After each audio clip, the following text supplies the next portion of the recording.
Hello, everybody, and welcome to DataSauce.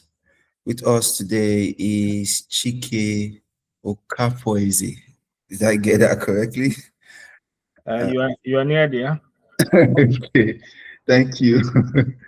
So he's a seasoned data professional. We did the master's I did in artificial intelligence and data science. He was my colleague. We did that together, and before now he was into law, and yeah, he's now a data professional who is into data governance. But yeah, I'll just stop talking about him and let him introduce himself. Hi, Chike. Welcome on board. And just tell us a bit about yourself and your journey into data. Oh, thank you very much for having me. My name is Chike Okafoeze. I'm a data professional with specialty in data governance.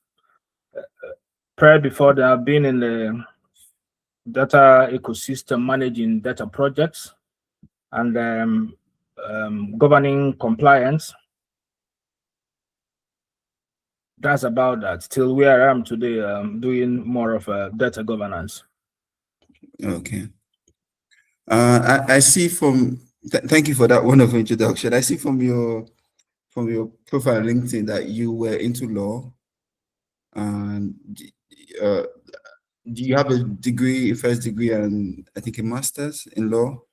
No, I have a first degree in law and a master's degree in public administration. And then we met at University of Hull. At University of Hull, yeah. So, what made you transition from law and public administration to data, and how was the transition like? Because we have a few people that want to make that transition, and they are also thinking of the issues they may face. So maybe just share with us what was your thinking behind making the transition, what the transition was like, and maybe possible challenges that you faced when making the transition. Okay. I've been in the data environment for a long time, and I started. I began with the Oracle database administration. Wow, long ago. Oracle database administration. So it's been a long thing, and while I was there managing more of my intention then was to move into data warehousing and business intelligence. Because of work, my work environment wanted me to be doing more of managing data projects and governing quality and compliance, plus vendor relationship, because the work of the project manager is it's like you are here, you are there, you're everywhere, managing data engineers, data analysts, managing the software developers too, alongside some field people who are collecting data for you. So I've been in the data, helped universities and to build their transcript warehousing and servicing system. Also helped governments, state governments, to also build their payroll database and to automate that and use that for payroll automation. I've also worked for the Nigerian police, setting up their payroll database. So it's been me and data. While like the transition you may say is why did I go sit dinner in the classroom to take up courses in data science? That would be the transition. But yeah, I've been managing data for a long time in governing the quality and the security around data environment. And the transition, too many things happen to cause the transition. In my law program, my project was on analyzing the electronic evidence. Talked about electronic evidence in the Nigerian admission of electronic evidence in the Nigerian courts. So the admissibility of electronic evidence in Nigerian courts, because there is prior to 2011. Computer-generated evidence were not admitted as computer-generated documents were not admitted as evidence in the courts. Wow. So the Evidence Act of Nigerian Evidence Act of 2011, which recently 2023 was that's 2023 was amended. So by from 2011, computer generated documents were not being accepted. So I was that was my area of focus in my law program. Now, so plus my work I've been doing on data. So I understood from then that law too needs some help from artificial intelligence, because you now talk about predictive judgment. Yeah, to support. Okay, for instance, in the US, you have the controversial compacts that is being used to know if if offenders will reoffend that for in courts, and for what do you call them, the prison officials are using that to guide them to know whether certain individuals will reoffend or so. So these are like products of artificial intelligence.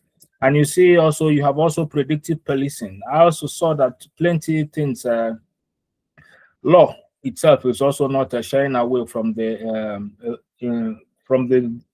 progress seen in artificial intelligence. So I was like going there to like get to understand this artificial intelligence better, which will also help me help in law. During the master's thesis, I chose text summarization, because part of the thing you do in courts and in legal chambers is about summarizing documents, because you will not say about, you know, to the essential things.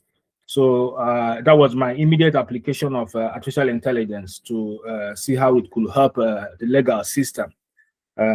So how can AI help legal systems to be presenting summaries that are factual, because you know LLMs are prone to hallucination.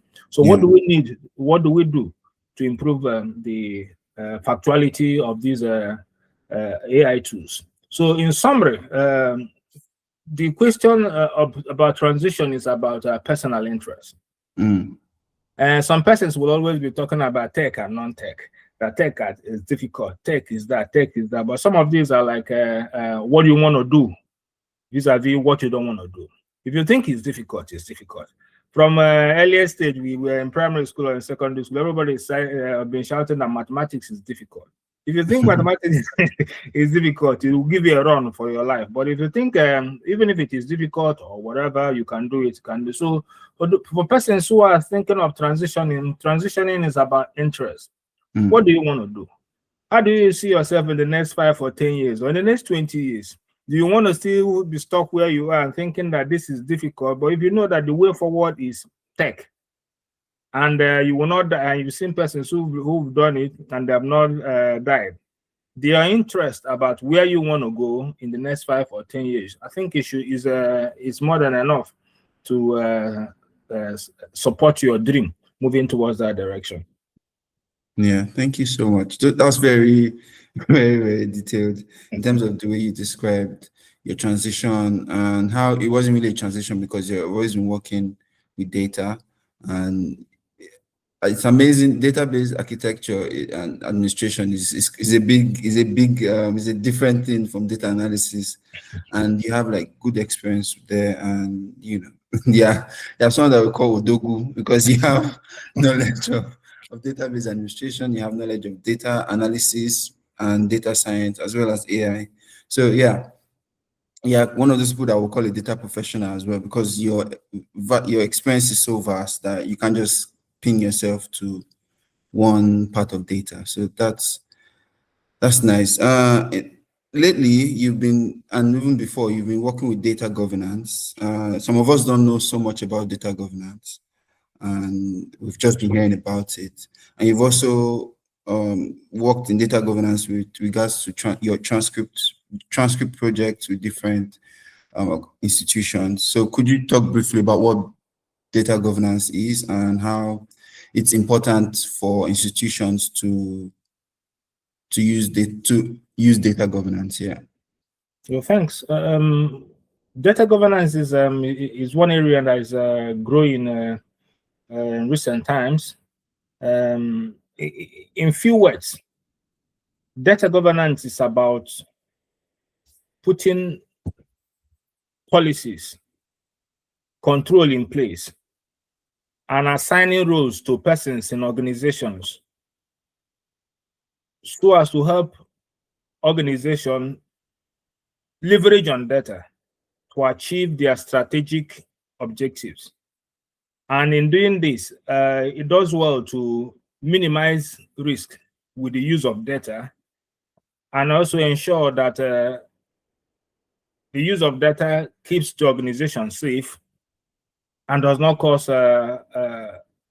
any trouble to the general public or individuals. For instance, there are some data governance come to sit in place to ensure that, for instance, to minimize the risk of a data breach. Because there have been some cases where you have some organizations they have been experienced data breach, and sensitive information belonging to their customers or staff were released to the public. So data governance is that that arm of the of administration that comes to sit in to say who sees which data and who has permission to go to a certain area of the data estate. So in summary, it comes to help organization, it comes to identify the business objective of companies, of institutions, then tries to find ways to use data to help organizations to meet their business objective. For instance, think about a company that is thinking about a marketing campaign. Data governance comes in to sit in to ask, what are the data we need to have to do this marketing campaign?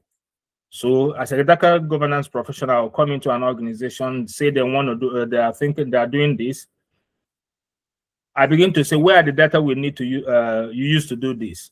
The sales will bring theirs, the marketing will bring theirs. We first come, the scattered, sometimes you come in, especially when it is young or when it's starting, you see that it's scattered.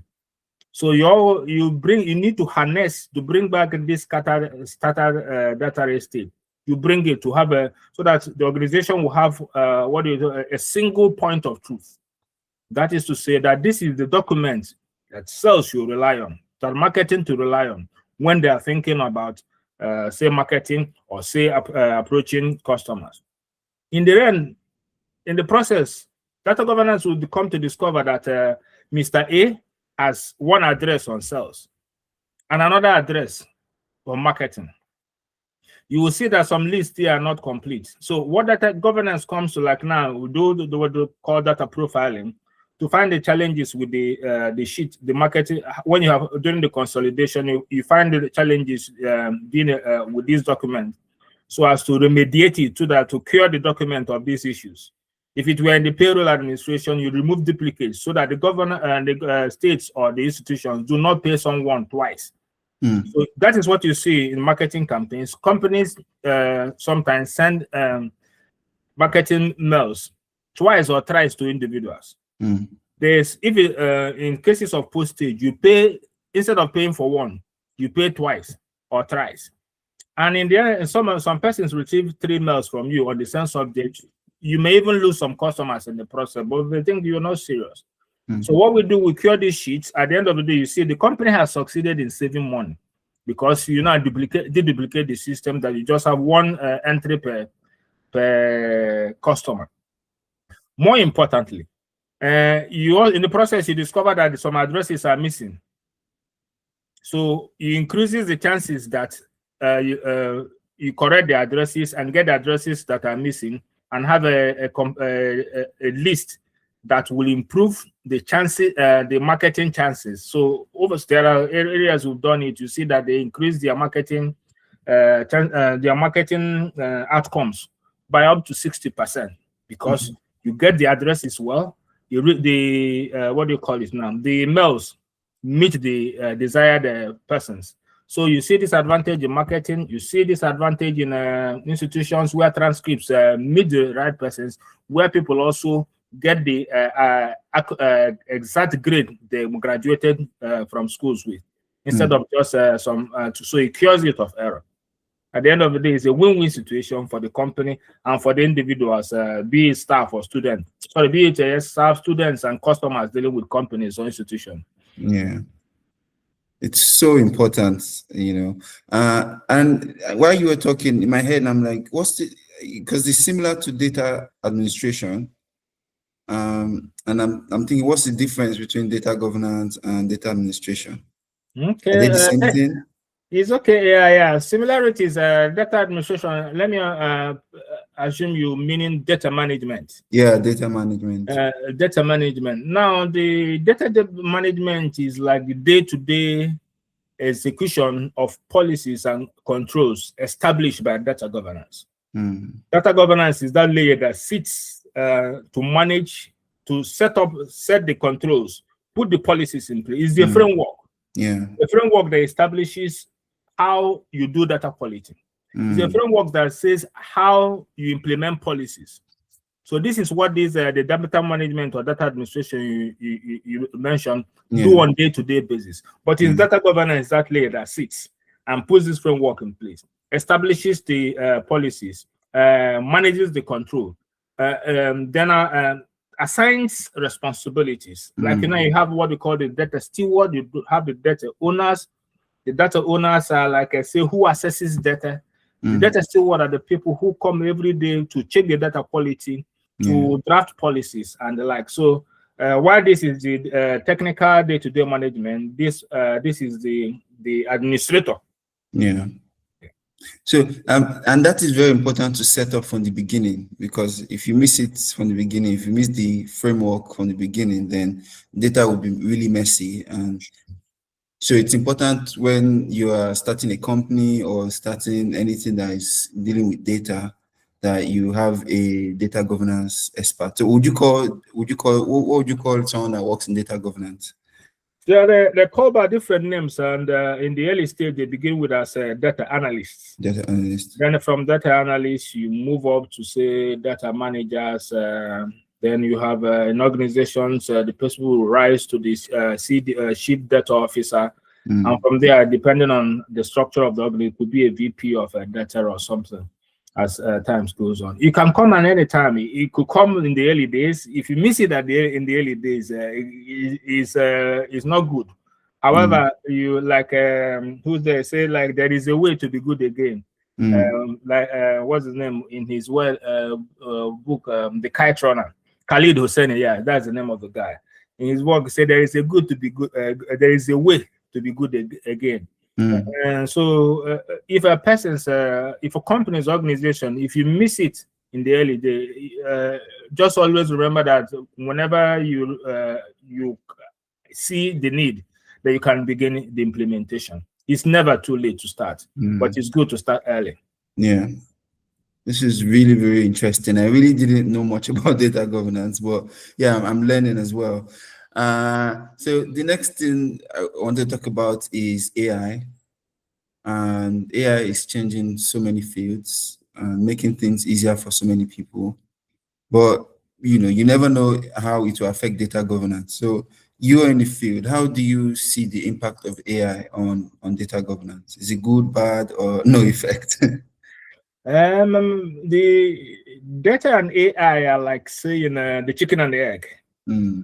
The chicken could be some chicken and the egg issue, because or rather say that in some sense say that data is the egg for AI. Without data, you can't be discussing about AI. All the models we train and the ones you're still training and we train to more, they're dependent on data. So the point is that the AI, how does it change the landscape of data governance?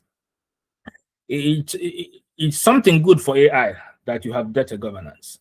Now, companies that do not or rather, you can't have an effective AI governance or effective AI strategy without data governance. Being in the field and working on, say, any AI governance that does not have a plan for data governance is deficient. That is why you talk about issues of even the issue of explainability and what do you call it? Explainability and transparency in AI. There are issues traceable to data governance. You hear about data lineage, you hear about data provenance. Data lineage explains where's the data coming from? Yes, where the data is coming from, then the transformation it has undergone. Whatever the provenance talks about the history. Now, some of these issues, if you're talking of fairness in AI, if the AI data is not well governed, you will have an unfair, come out with an unfair algorithm or unfair model. Yes. So the AI is, AI benefits so much from data governance. Yeah. Data governance on itself also benefits from AI. You're now talking about, what do you call them? You talk about MLOps. Yeah. You are not talking about also data GovOps. So the point is, how do we automate are there some layers of governance, data governance we can automate? Yeah. Are there, okay, for instance, you're working on, say, using one of the tools, cataloging tool, for instance, you have the Colibra or MS Purview. You're using them to work to, you see that in the MS Purview, for instance, you have Copilot integrated into it, so that it gives the data governance professionals working suggestions and also making some inputs, right? A prediction on the likely things you should be doing here in this area. So they benefit from each other. But if you tell, I still hold it. I am in the two fields. I am in AI. I am in data. But I think AI for me has so much, especially now we are thinking about responsible AI, ethical AI.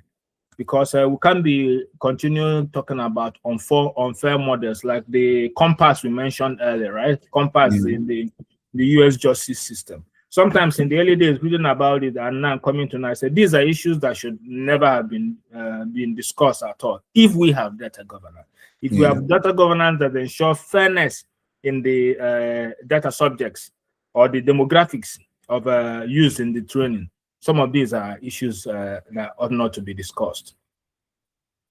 Very true. So while you're talking, you mentioned MS Purview.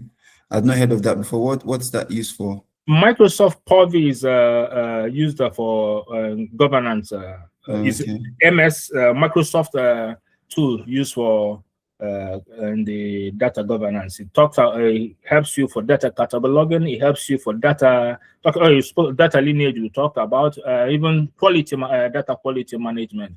And for the Lego firms, it has even an e-discovery, right? That helps make searches and cases and puts codes on the cases. It's a suite of tools that helps in record, like for e-governance, for e-discovery now is record management, right? So using law firms and using law firms and also institutions too. So it helps to know who helps us to control the record management. I've also spoken about the layer of data quality management in what do you call it in Purview. It has also for cataloging. Cataloging helps you to identify all your data assets, so that it helps for discoverability, ease of, so that people so when you come into the system, you know where each data assets or data set can be easily located, and it even helps the engineers and analysts. If you're looking for anything, they can easily go to there, and it also gives them a description about what these data sets could help them achieve. And this is really important for enterprise. I'm sure many enterprises that use data would also already be implementing, especially big enterprises, implementing data governance. Well, especially those of them who are Microsoft heavy, using MS Cross. It's a good addition if you have it. It helps improve several processes. That's lovely. Thank you, Chike, again for coming. Before we because we're coming towards the end of the podcast. So before we end, just on a lighter note, what books have you been reading, and could you recommend a book for us, and then just tell us a bit about the book? It depends on which, if it's a fiction or non-fiction. Anyone that you've been enjoying lately. One of the most recent I've read, if it's a non-fiction, is 13 Hours in Benghazi. I think it's around me. That's 13 hours hours in Bengal. 13 hours in Benghazi. Benghazi. Oh. Yes, talking about the attack on the what do you call it? U.S. The U.S. embassy in U.S. consulate or residence in Benghazi in Libya. So in the process, yes, in the process, the then ambassador Stephen to Libya was killed alongside one computer scientist who was in the U.S. mission was also killed.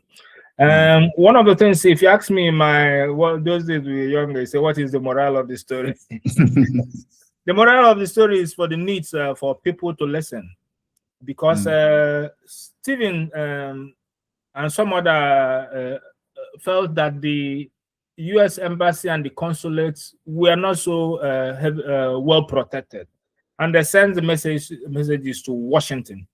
But Washington was even reducing the size of the security there. Wow. And so they sent message that they will need, this place is not a big, but whatever, Washington, that is the Secretary of State, yes, the Department of State, felt there was no need for much of those. So, and the ambassador mentioned that twice, and when the State Department wasn't listening, they had to do with what they have.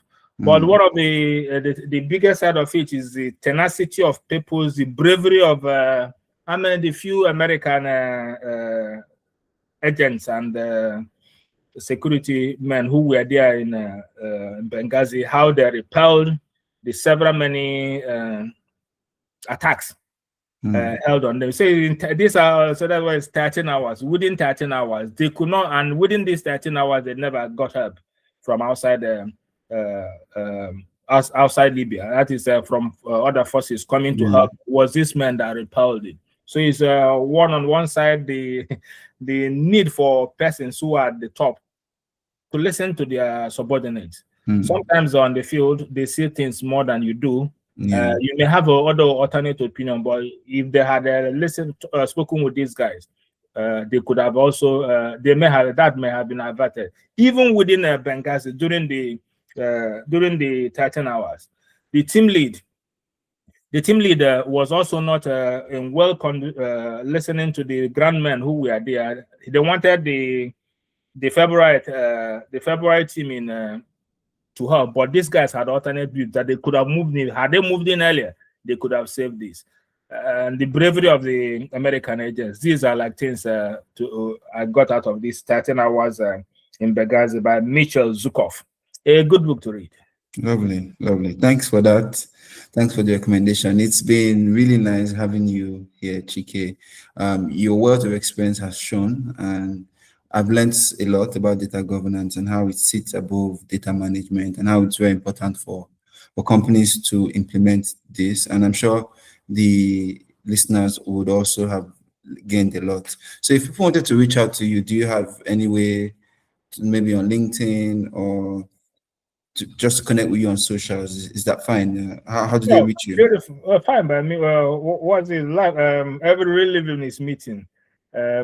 So my LinkedIn, Chike Okafoeze, search Chike Okafoeze, you will get me on LinkedIn. Okay. Happy to connect. So yeah, we'll be adding Chike's LinkedIn link to the podcast, so you can just follow him on LinkedIn as well.